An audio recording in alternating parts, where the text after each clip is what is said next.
You're not supposed to mess Yeah, with the well, I don't know the details of the situation. I can tell you that I don't know exactly what was what and what happened to what.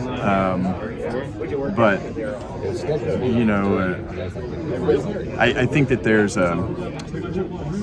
also, it seems that Hendrick does a very good job in understanding how to approach the appeals process, and obviously in order to approach the appeals process correctly, you have to have pretty good notes of how things happen, conversations that happen, emails, things like that. So I don't know the details of it, but they do a better job at it than everybody else, it seems. Would you be okay with your crew chief being suspended 4 races and having to pay a $100,000 fine if it meant you got a part on your car that maybe give you some kind of advantage? I mean, and I asked that because that's the, well, it obviously didn't give them a competitive advantage because they still won the race with approved parts. So, you know, I think there's obviously some technicalities in there that go along with whatever happened. Because I like I say, I don't know the details, but you know, I think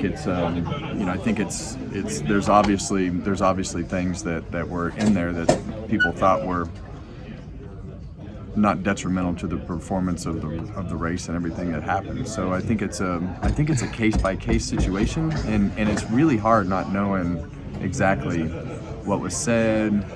We should make them like public hearings. I think that would be way more fun. I'm all in favor of that. Yeah. Kevin, after Chevy won the first 4 races, how important is it for the sport as a whole that Ford and Toyota then cashed in too? Well, I mean, Chevy's done a good job, and you know, I think our cars are off.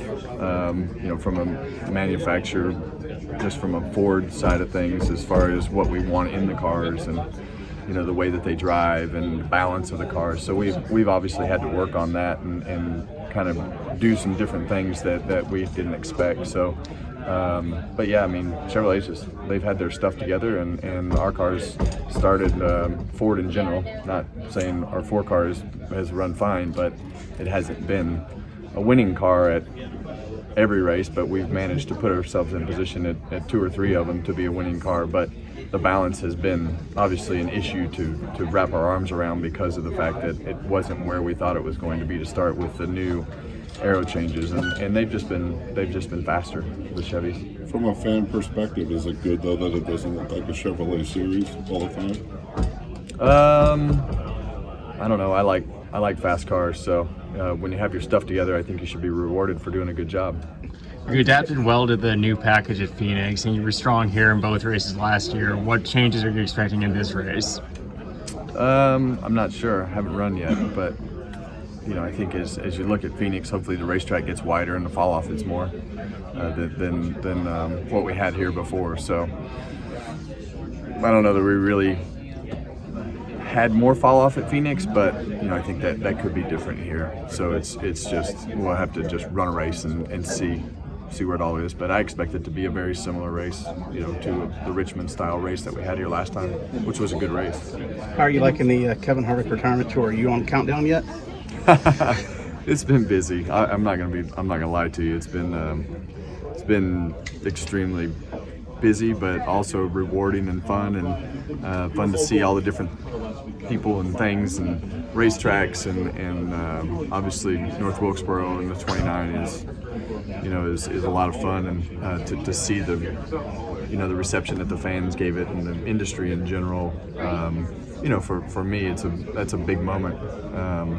So I can't wait for that, and there's definitely some things that I have circled on the calendar that are, you know, moments that I'm looking forward to, and that's obviously one of them. So, but yeah, I think we've done a good job of planning it out. We've been able to accomplish what we wanted to accomplish, and that was be competitive on the racetrack. And so we'll just keep going along with the plan that we have and enjoying it. Going back to last week, the restarts at Kona, the overtime.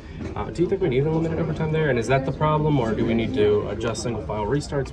What's the fix for what we saw late? Yeah, I don't know. Yeah, the problem is there's 0 consequences with the car. That's the biggest problem. You can, you know, it turns into slam or be slammed, and there's no consequences with tearing up the car because it is so durable. So, you know, I think every action has a reaction, so it's difficult to say what the right answer is, because I don't want to sit here and say, you know, we need a single file restart, or we need this, or we need that, because, you know, I think that one thing leads to another. So it's a conversation that has to happen. I don't like racing like that, but you have to race like that, and that's by the end of the race, everybody's in the slam or B slam category. So it's a tough situation. Why is that? Is that because there are all these cameras around and you just can't pop somebody in the face afterward? Or like, How many guys have you really seen get popped in the face? Well, I don't know. Like really, how many guys have you? How many? I'm asking you. Well, no, I thought like I'm back in the 90s. I haven't. we aren't in the 90s, but how Right. many guys have you seen really get popped in the face in the last 10 years? I mean, I would say like 2 or 3. At the most, right? Yeah. So it's that's really not the. I mean, is that really realistic in today's society to walk over and punch a guy in the mouth? Like, is that?